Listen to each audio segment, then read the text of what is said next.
So guys, today we are going to be continuing on electric current part 2, and today I'm going to be teaching you resistivity and some special concept of electric current where you'll get never before for JE and NECP and ahead. So let us start with this problem. Let us start with this concept, and please share and like and subscribe. Let's start.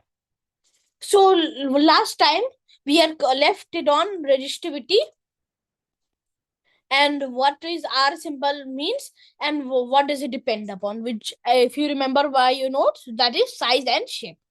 Remember guys?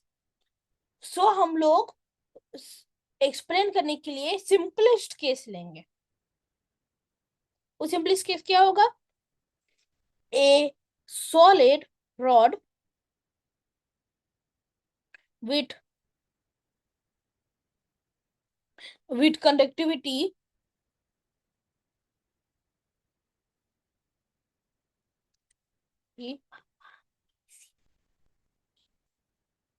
this and conductivity this, as you have shown here, and electric field E with a steady current I. Understood? Steady current, not choppy current. It needs to be I at a constant. Length L and cross-sectional area A. Okay? These are our variables. These are our. So we have these. So do you remember what is current density, guys? What is current density? Current density is equal to, याद करिए, is equal to current upon cross-sectional area. याद है? तो इसका symbol J होता है. J is equal to current A, I given है ना, I upon A. तो ये आया formula, J is equal to I upon A. So and electric field strength आपको याद होगा वहां से इलेक्ट्रोस्टैटिक से, दैट इलेक्ट्रिक फील्ड बहुत सिंपल सा फॉर्मूला है ना, is equal to potential difference divided by length. तो इस केस पर क्या है? E is equal to W V upon L. तो एंड हम लोग को क्या याद है? दैट ओम्स लॉ याद है ना, मैं पढ़ाया था ना, V is equal to I upon I into R. तो क्या करेंगे, इसको इससे ले जाएंगे तो ये हो जाएगा V upon I is equal to R. तो ये दोनों को रिप्लेस कर देंगे, इसको दोनों साइड इसको ऐसे कर देंगे तो क्या आएगा? EL upon JA. ओके, क्या किए? सिंपली V को रिप्लेस करिए, V को रिप्लेस करिए EL से और इसको रिप्लेस करिए JA से. समझे? Is equal to R. तो J हम लोग को पता है, J हम लोग को पता है, ये वाला फॉर्मूला याद है पिछले वाला से, J is equal to E. तो ये ऐसे रिप्लेस कर देंगे simply, E cancel, L upon conductivity into A is equal to R. ये आ गया एकदम सिंपल सा इजी नटखट वाला फॉर्मूला, एकदम सिंपल है. तो हम लोग क्या करेंगे? इतना सिंपल फॉर्मूला, कुछ जम्पसन लिए होंगे. क्या जम्पसन ले? देखो देखो सब लोग जम्पसम्स हम लोग लेंगे. वो ये जम्पसम्स को हम लोग ले सकते हैं कम एग्जांपल है NECP पर, INPHO पर, थोड़ा मोड़ा हायर तक J पर भी ले सकते हैं, ये सब पर ले सकते हैं. पर IPHO पर हम लोग ले नहीं सकते, उसको प्रूव करना पड़ेगा दैट ये जम्पसम ट्रू होगा. लाइक हम लोग मैथ्स पर कैसे बोल देते हैं दैट लेमा है, उसको प्रूव करना पड़ता है आईमो पर, IOM पर प्रूव नहीं करना पड़ता है ना. तो ऐसा ही हम लोग को प्रूव करना पड़ेगा. इफ हम लोग कॉलेज चल जाएंगे, MIT चल जाएंगे, हायर कॉलेज चल जाएंगे, तो उसमें भी प्रूव करना पड़ेगा. दैट इज वाई ये हार्ड हो जाता है. This is the extra part. Understood guys? और प्रूफ भी है, लाइक उसमें ओम्स लॉ का प्रूफ करना है। That is the difference between small level and big level.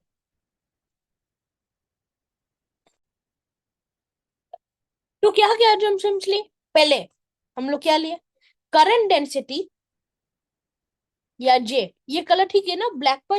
Comment section पर बताना कौन सा लेआउट यूज करो। करंट डेंसिटी क्या होता है, जे। हम लोग इसको लिए यूनिफॉर्म ओवर और slash along the cross section of the block.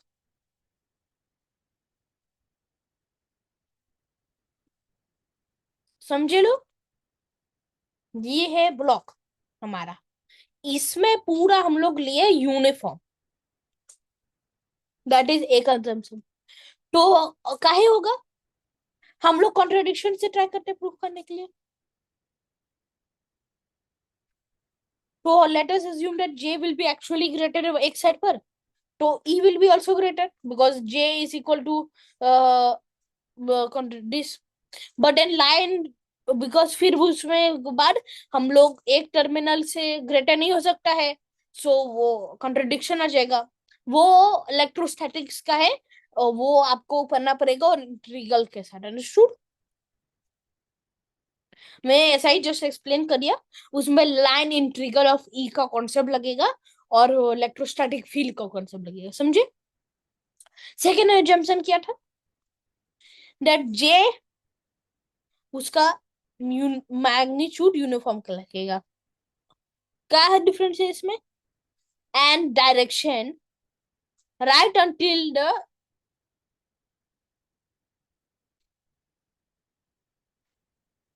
Means यहाँ पर भी रखेगा वो। यहाँ पर पहले हम लोग सिर्फ अंडर का काउंट कर रहे थे, ये यहाँ पर हम लोग अंडर का भी काउंट, बाहर का भी काउंट कर रहे हैं इस सब का, समझे? तो क्या इसमें क्या होगा, that we will see that if वो ट्रू या नहीं है will depend on the external conductors. कहे एक्सटर्नल कंडक्टर्स होगा, टर्मिनल्स काहे होगा, ये तुम पूछे। तो याद है क्या हम लोग डिफाइन किए टायर को, resistivity, resistance of the conductor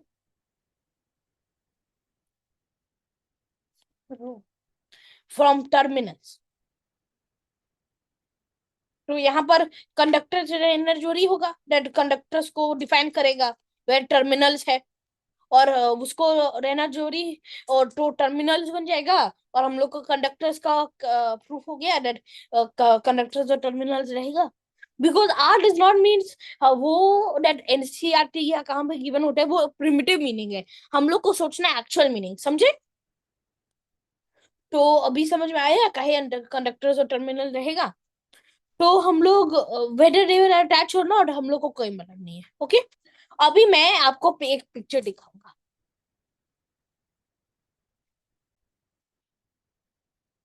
तो ये पिक्चर आप देख रहे हो ए और बी का, समझे?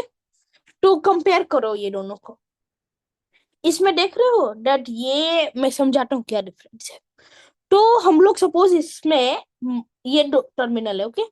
सपोज हम लोग अज्यूम करते हैं दैट ये material with a conductive material होता है, okay? That is much higher than the bar. ये टर्मिनल नहीं, ये है, ओके? ये एक बार है, तो सपोज बार का है वुड का, और ये सपोज कॉपर का, दो बहुत डिफरेंस हो जाएगा। तो ये इक्वो पोटेंशियल सरफेस हो जाएगा, या कौन सा इक्वो पोटेंशियल होगा, पूछिएगा? इक्वो पोटेंशियल वो रहेगा दैट बार का एंड पर होगा, काहे? वो इलेक्ट्रोस्टैटिक से रेफर होता है, वो हायर है, वो ग्रेजुएट लेवल स्टडीज पर पहुंच जाता है, हम लोग को सीखना नहीं है उसको। ये, तो इससे क्या हो जाएगा हम लोग को, ये इक्वेशन, ये आया था ना इक्वेशन, ये सिंपल सा इक्वेशन ये वाला, ये एग्जैक्टली लगने लगेगा, एकदम परफेक्टली। बिकॉज वो इक्वल पोटेंशियल हो जाएगा, तो एकदम वो बोलते हैं ना परफेक्ट वाला पोजीशन वो हो जाएगा, समझे? पर बी पर, ए पर सपोज मैं नॉर्मल लेता हूँ, कोई मैं डिफरेंट ए और बी पर दोनों हम लोग बोल सकते हैं, वो उसमें दिक्कत नहीं है। सपोज हम लोग ऐसा कंडक्टिंग वाला नहीं लेते हैं, हम लोग जनरल पर लिखते हैं। लाइक हम लोग, आपको याद है डेड वायर लिए थे पहले कंडक्टर के लिए, करंट के लिए। फिर हम लोग जनरल के लिए हम लोग लिए करंट डेंसिटी,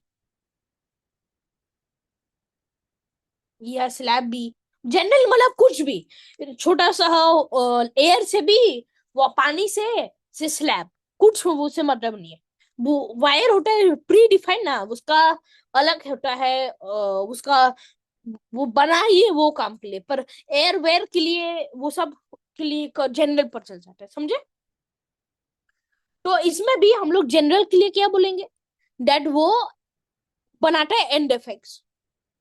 अभी मैं इक्वेशन, ये वाला इक्वेशन है, ये अच्छे से काम नहीं करेगा। If length of the bar is far greater than width of बार, तब ये अच्छा अप्रोक्सीमेशन देगा। हम बात कर रहे हैं, हम लोग अप्रोक्सीमेशन का बात कर रहे हैं, लाइक कैसे पाई का वैल्यू होता है अप्रोक्सीमेटली 22/7, ऐसा ही ये अच्छा अप्रोक्सीमेशन देगा, परफेक्ट नहीं देगा। पहले पर वो परफेक्टली दे रहा था, समझे। तो ऐसा ही हम लोग ए और बी का डिफरेंस बताएंगे ऑल्सो, दैट ए पर ये स्प्रेड आउट हो जा रहा है, स्प्रेड आउट हो जा रहा है, समझे।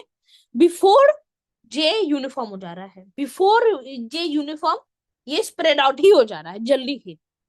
सिंस इसका कंडक्टिविटी ज्यादा हो जाएगा, तो ये इक्वो पोटेंशियल हो जाएगा, तो ये यूनिफॉर्म हो जाएगा करंट डेंसिटी बिगिनिंग से ही,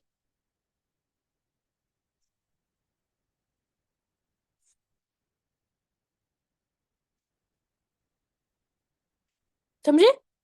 तो लाइक ऑर्डिनरी वायल्स के लिए ये हम लोग फॉर्मूला लगाएंगे, बिकॉज उसका लेंथ बहुत ज्यादा होता है, विथ छोटा टन्नी सा रहता है, तो वो अच्छा अप्रोक्सीमेशन दे देता है और वो काम कर लेता है, तो डिफरेंट नेग्लिजिबल बोलेंगे। लाइक कैसे हम लोग पाई और 3.14 पर नेग्लिजिबल बोलते हैं, या 0.9999 राउंड ऑफ हो जाता है 1 पर, बिकॉज दैट उसका डिफरेंट नेग्लिजिबल है, समझे। ओके, तो ये एक हम लोग डायग्राम लिए, इसका देखो, इसका ये पाइप दे, सपोज मेरा है घर, यहाँ से मेरा टीवी जाता है, मेरा मेन सॉकेट यहाँ पर है, तो मेरे को ऐसे घुमा के, और यहाँ पर ऐसा ऑब्स्ट्रक्शन है, ऑलरेडी कुछ वायर जा रहा है, तो सीधा नहीं बना सकता हूँ, तो मेरे को ऑब्स्ट्रक्ट करके बनाना पड़ेगा। यहाँ पर बहुत दिक्कत है, तो ये खोद दिया, तो यहाँ पर घुमा के बनाना पड़ेगा मेरे को। एग्जाम्पल समझ में आया। तो एक हम लोग नॉन कंडक्टिंग एनवायरनमेंट बना रहे हैं, लाइक सपोज हम लोग को सॉइल है, पर ये नॉन कंडक्टिंग वाला सॉइल है। सपोज मेरा बहुत बढ़िया घर है, ब्रिक से बनल है, एयर से है, सिंपल एयर से भी हो सकता है, तो ये नॉन कंडक्टिंग पर है, तो this will be equivalent to the bar, उसमें कोई डिफरेंस नहीं होगा फिजिकली या मैथमेटिकली, वो डिफरेंस नहीं होगा। ओनली लेंथ ऑफ कंडक्टर, और ये cross sectional, this is cross sectional, और इसका लेंथ, लाइक विच एवर इसका लेंथ चेंज हो जाएगा, कंडक्टिविटी चेंज हो जाएगा, ये चेंज हो जाएगा, वो सब चेंज हो जाएगा, पर इस पोटेंशियल डिफरेंस चेंज हो जाएगा तो फर्क आएगा। पर इसका सेम पोटेंशियल डिफरेंस सब सेम बनाएंगे, तो एकदम सेम टू सेम आएगा उसका रेजिस्टिविटी, समझे। पर इसमें नॉन कंडक्टिंग एनवायरनमेंट में, कंडक्टिंग पर नहीं, गोल्ड का आप डालिएगा, अब उसमें if you that much rich, तब वो सेम नहीं रहेगा, बहुत ज्यादा डिफरेंस हो जाएगा। हम लोग डिफाइन भी नहीं कर सकते हैं वो, उसको छोड़ियो, हम लोग डिफाइन भी नहीं कर सकते हैं करंट का पार्ट को टर्मिनल के साथ, हम लोग टॉक भी नहीं कर सकते करंट का चलते, और रेजिस्टेंस का भी चलते, इनॉर्मस डिफरेंस है, ओके समझे। तो दैट्स वाई हम लोग को नॉन कंडक्टिंग पर है, ये भी हम लोग अजम्पशन लिए है। Understood guys, sorry for give messy, I will make it better. हम लोग बात भी नहीं कर सकते इफ नॉन कंडक्टिंग नहीं होगा, because current can not leak, that's why. पर इफ कंडक्टिंग होगा तो लीक हो जाएगा ना। कैसे हम लोग पानी, पाइप होगा, उसमें होल नहीं है, 2-3 को होल है, और नॉन लैमिनार फ्लो है, तो हम लोग कुछ बोल नहीं सकते उसमें, वो हम लोग के लिए वर्टलेस हो गया। पर इफ पाइप लीक नहीं है, ये ऑलमोस्ट पाइप की जैसा है ना कंडक्टिंग मीडियम पर, समझे। ओके, तो ये इक्वेशन, ये सिंपल सा equation works as long as a bent wire as a straight long, if वो डेट assumptions लिए वो ट्रू है। Okay, okay. नाउ सपोज मैं, ठीक है, मेरा मेरा नॉन कंडक्टिंग है या मैं कंडक्टिंग भी लूंगा, तो कंडक्टिविटी मेरा कांस्टेंट, सपोज मेरा नॉन कंडक्टिंग है, पर सब नॉन कंडक्टिंग कंडक्टिंग थोड़ा सा होगा ना, तो इफ मैं अलग अलग, सपोज एयर पर अलग रहेगा बिकॉज वो मिक्सचर है, तो मेरे को सपोज कांस्टेंट है, सपोज मैं पानी पर डाला हूँ, डिस्टिल पानी पर, तो सपोज एक स्टेडी करंट कनेक्शन है, तो जे जीरो हो जाएगा। सो उसके साथ इम्प्लाई करके इक्वेशन, ये वाला इक्वेशन के साथ, वो आपको ये चल जाएगा आपका इलेक्ट्रोस्टैटिक्स पर, ये हार्ड हो जाएगा, दैट्स व्हाई मैं छोड़ दे रहा हूँ ये वाला पार्ट को। जस्ट समझ लो, करंट डेंसिटी सेम हो जाएगा। मैं एक ये डालता हूँ इमेज।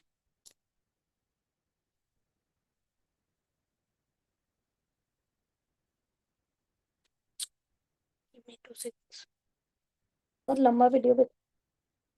तो यहाँ से हम लोग देख रहे हैं दो गो सेपरेट सेपरेट है, एक सेपरेट इलेक्ट्रिक फील्ड है, ये करंट डेंसिटी सेम है, सेपरेट कंडक्टिविटी है, कंडक्टिविटी इसका ज्यादा है, यहाँ पर लेयर ऑफ पॉजिटिव चार्ज है तो यहाँ पर नेगेटिव हो जाएगा, यहाँ से आई जा रहा है। ओके, तो यहाँ पर स्टैटिक चार्ज अपीयर हो जाएगा, बिकॉज डिफरेंट का इलेक्ट्रिक फील्ड का डिफरेंट आ जा रहा है ना।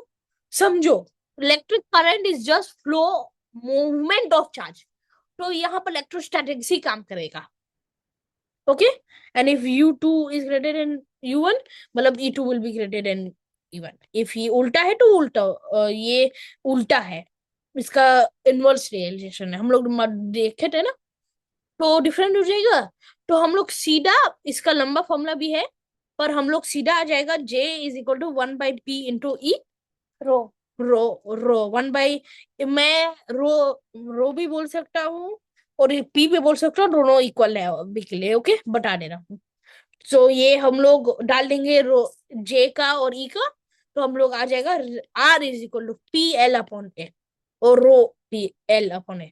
This is the most important formula resistivity के लिए, हम लोग व्हाटएवर हम लोग कर रहे हैं अभी के लिए यही इंपॉर्टेंट है सबसे ज्यादा। May be my colour choice was bad.